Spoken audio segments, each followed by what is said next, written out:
When my relatives saw the beautifully arranged meat dishes delivered, they were amazed. "Wow, this looks so fancy and delicious," they exclaimed. But in front of me, there was only a single cup of tea. My mother-in-law peeked from behind the door, grinning mischievously. Typical, I thought. Even today, she couldn't resist trying to mess with me. I couldn't hold back and said, "It's been so long since the family got together. Shouldn't everyone enjoy the delicious food?" Her power games were legendary, but I decided it was time to stand up for myself. "My name is Sarah, I'm 35, and I work in an office. I've been married to Jake, the youngest of 3 brothers, for 5 years. Jake is kind and easygoing. We don't have kids yet, but I've started trying to get pregnant. However, I know I'll likely need my mother-in-law's help if we have a baby. She's 66, divorced, and lives alone. She's still active and works part-time, but it's clear she doesn't like me. To her, I'm the woman who stole her youngest son." Once, when Jake and I visited her, he went to the bathroom. As soon as he left, she shot me a sharp look and said, "Sarah, hasn't Jake gained weight?"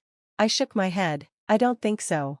"Oh, he definitely has," she replied. "It's your job to keep your husband healthy. What are you feeding him, junk food?" I was stunned. I try to cook balanced meals, but I can't control what Jake eats at work or when he's out with friends. "Maybe you should talk to him about it directly," I said calmly. "What? That would hurt his feelings. It's your job to look after him," she snapped. When Jake came back, I asked him, "Honey, have you gained weight recently?"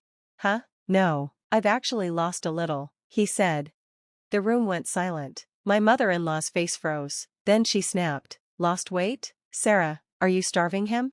She quickly switched her tone, accusing me of not feeding him enough. "If people think you're a bad wife because Jake looks too skinny, it'll be your fault," she said. I couldn't win. Whether Jake gained or lost weight, she always blamed me.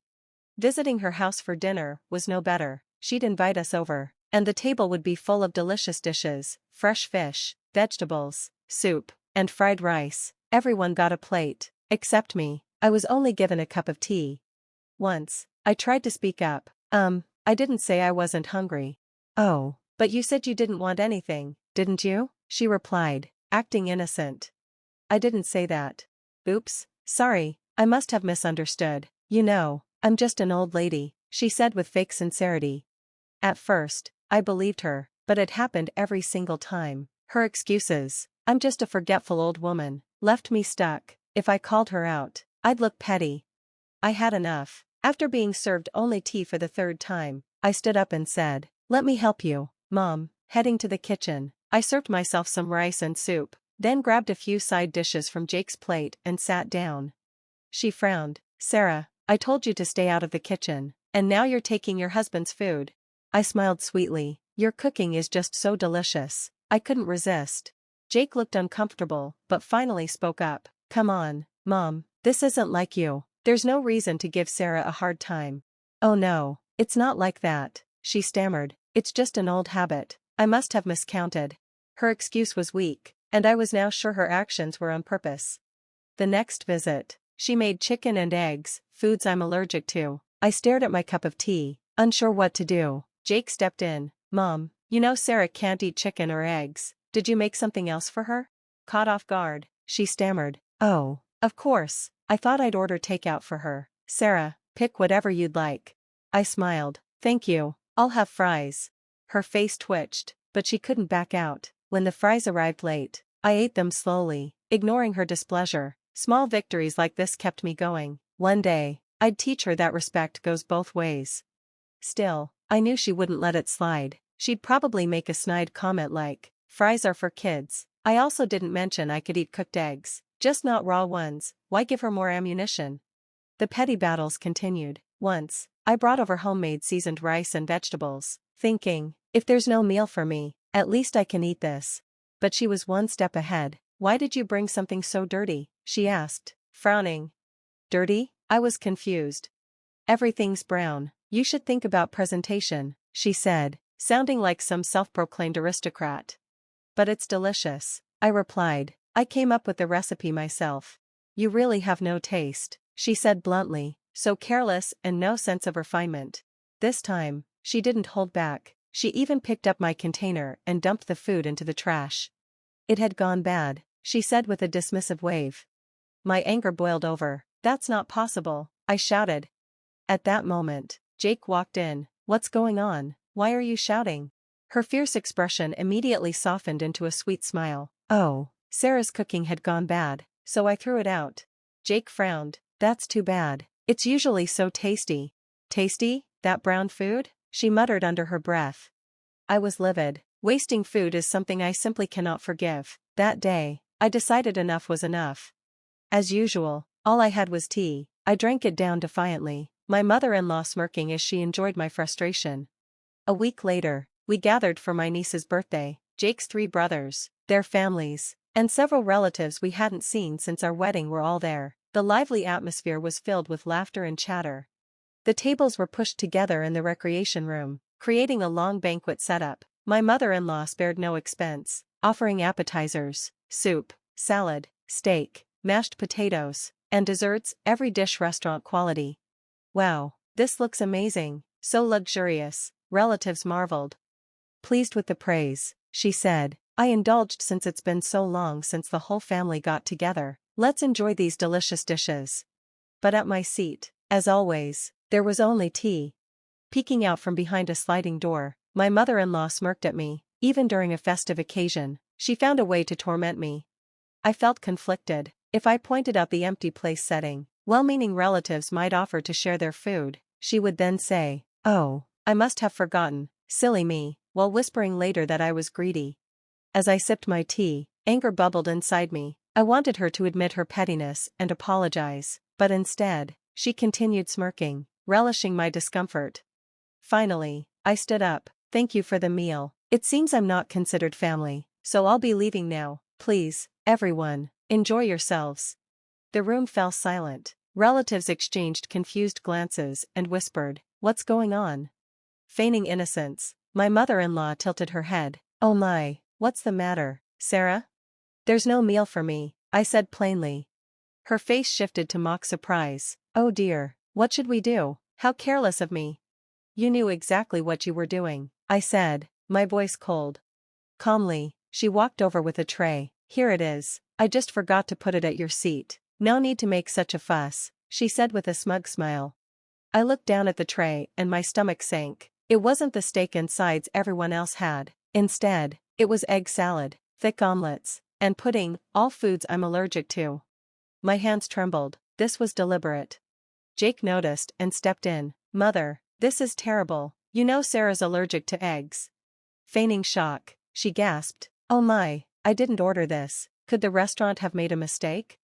I was seething but kept my composure. At that moment, my niece peeked at the egg-filled tray and exclaimed, "Can I have some?" The children, not fond of steak, eagerly traded their meals for the eggs. Now, in front of me was a plate of perfectly cooked steak and sides. "Well then," I said with a smile, picking up my knife and fork, "thank you for the food." Before I could take a bite, my mother-in-law interjected, "Hold on, you must not know this, so let me teach you. Normally, daughters-in-law only eat the appetizers." Her words echoed through the room. I froze, knife and fork still in hand. Finally, she revealed her true colors. Seizing the moment, she snatched the steak plate from me. "And you shouldn't give your food to the children. They need to eat everything, including their steaks." Her malicious smile sent chills down my spine.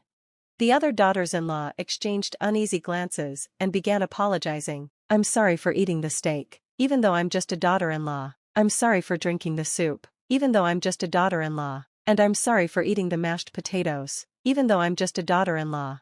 The sight of them apologizing one after another shook the room. No, that's not what I meant," my mother-in-law stammered. "When I said daughter-in-law, I meant Sarah." The daughters-in-law looked at her coldly. "We're daughters-in-law too. Does that mean we're not recognized as family either?" My mother-in-law's face flushed as she struggled to explain. I took a deep breath and addressed the room. "Mother always serves me tea, nothing else, every time we visit. She doesn't consider me part of the family, but serving me food she knows I'm allergic to? That's too much."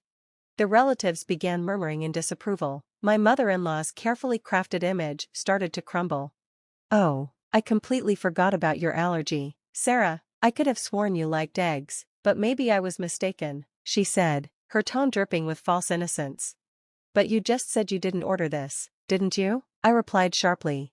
My frustration finally boiled over. Did I really say that? My mother-in-law stammered, her lies starting to unravel. You did this on purpose, didn't you? You've always been like this, I said firmly. Jake, my husband, stepped in, his voice cold but steady. Stop it, Mom, this isn't right. She looked pale. It's not like that at all, she cried, trying to deny it, but the truth was out, and everyone could see it. Jake continued, calm but firm, so you never considered Sarah part of the family, did you? His words hung heavy in the air. Then I guess I'm not family either, he added. Her face crumpled, and even Jake's brothers chimed in. Mom, what's going on? Are you really treating Sarah like this? One of them asked. In her panic, she blurted, no, it's just Sarah. The room went quiet, and the relatives began to leave. The daughters-in-law placed money on the table as if to say they were done with her games. Desperate, she stammered, I didn't mean it to come out that way, but the damage was done. I looked at the untouched egg dishes and then at Jake. He gave me a small nod. Picking up my fork, I took a bite. This is delicious, I said lightly, though my words carried meaning. Stop eating that, my mother-in-law shrieked, trying to grab the plate. Jake stopped her. Mom, you need to apologize. If this wasn't Sarah, it could have been someone else. What if they weren't strong enough to handle this? Her face twisted with bitterness. Finally, she snapped. Yes, I knew about her allergy. I didn't like her. She took my last son away from me. The room fell silent as her confession echoed. I wasn't ready to let him go, she continued, her voice cracking. I wanted him to stay here with me. Jake's face darkened. Mom, I'm 40 years old. What did you expect? For me to live here forever? Before she could respond, a delivery man arrived to collect the trays. Oh, I didn't realize this was your house, he said to me. I've seen you at the restaurant.